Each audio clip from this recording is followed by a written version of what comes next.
Je viens faire du prosélytisme. Comme dit dans le titre, je vais vous expliquer en quelques points simples pourquoi il vaut mieux avoir un chat plutôt qu'un bébé.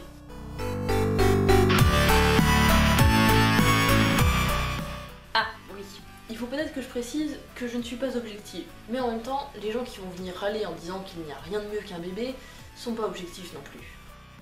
Numéro 1. Un bébé, ça pleure ou ça hurle. Un chat, ça miaule. Non seulement c'est moins irritant les miaulements que les pleurs, mais en plus les chats miaulent moins que les bébés ne pleurent. Numéro 2. Un chat, même jeune, se débrouille relativement tout seul. Juste tu lui donnes des croquettes, s'il est en intérieur tu lui changes sa litière, et c'est fini.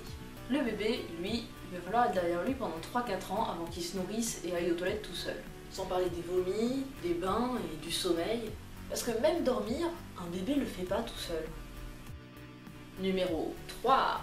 Puisqu'un chat est autonome, tu peux sortir au cinéma, au restaurant, un peu n'importe où sans trop t'inquiéter, sans chercher de babysitter, sans avoir envie de disparaître parce que tout le monde te dévisage, pendant que tu as ton chiard qui est en train de se rouler par terre en hurlant parce qu'il voulait manger une pizza et pas des frites. Un bébé, t'es obligé de te le trimballer partout, même quand t'es fatigué, que t'en peux plus de ta vie, que tu veux juste des vacances. Et que lui, au magasin, tout ce qu'il veut, c'est des bonbons et pas des légumes. Et tout le monde le saura à la puissance de ses cordes vocales.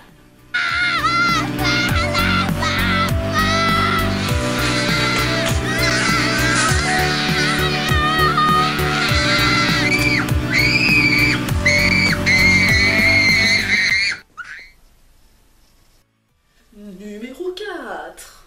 Le moment où t'arrêtes de payer pour faire vivre ton enfant, c'est au mieux quand il a 15-18 ans.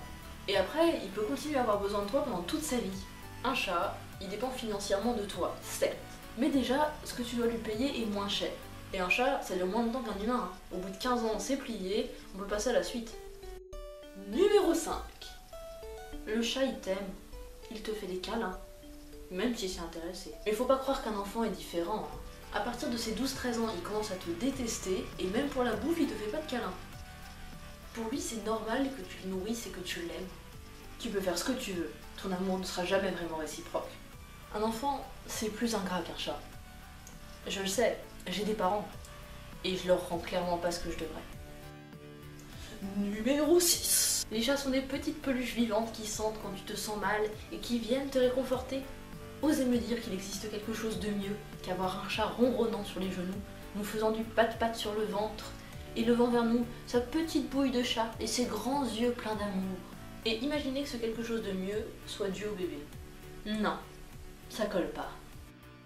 Numéro 7. Vous voyez les affiches perdu, chat, si vous le retrouvez, appelez au 02 51 09 53. Est-ce que vous en avez déjà vu une avec écrit perdu, bébé, si vous le retrouvez, appelez au 02 51 09. Non, parce que personne ne cherche un bébé après l'avoir perdu.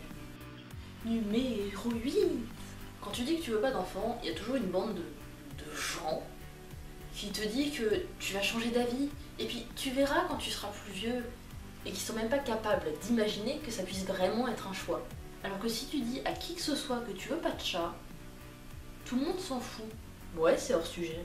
Mais je serai cette personne qui vous regardera d'un air outré quand vous direz que vous n'aimez pas les chats. Et qui vous dira d'un air dédaigneux, t'en fais pas, ça te passera. T'en voudras un plus tard. C'est bon, je vous ai persuadé. Quel que soit votre avis, je vous laisse en débattre en dessous. Mais pas de haine, hein. On va pas pourrir même les zones qui parlent de chats. Moi je vous mets le lien de mon Instagram dans la description et dans la fiche en haut si j'y arrive. Je poste des BD et des dessins quotidiennement dessus. Et puis je vous dis à la semaine prochaine. Tchuss!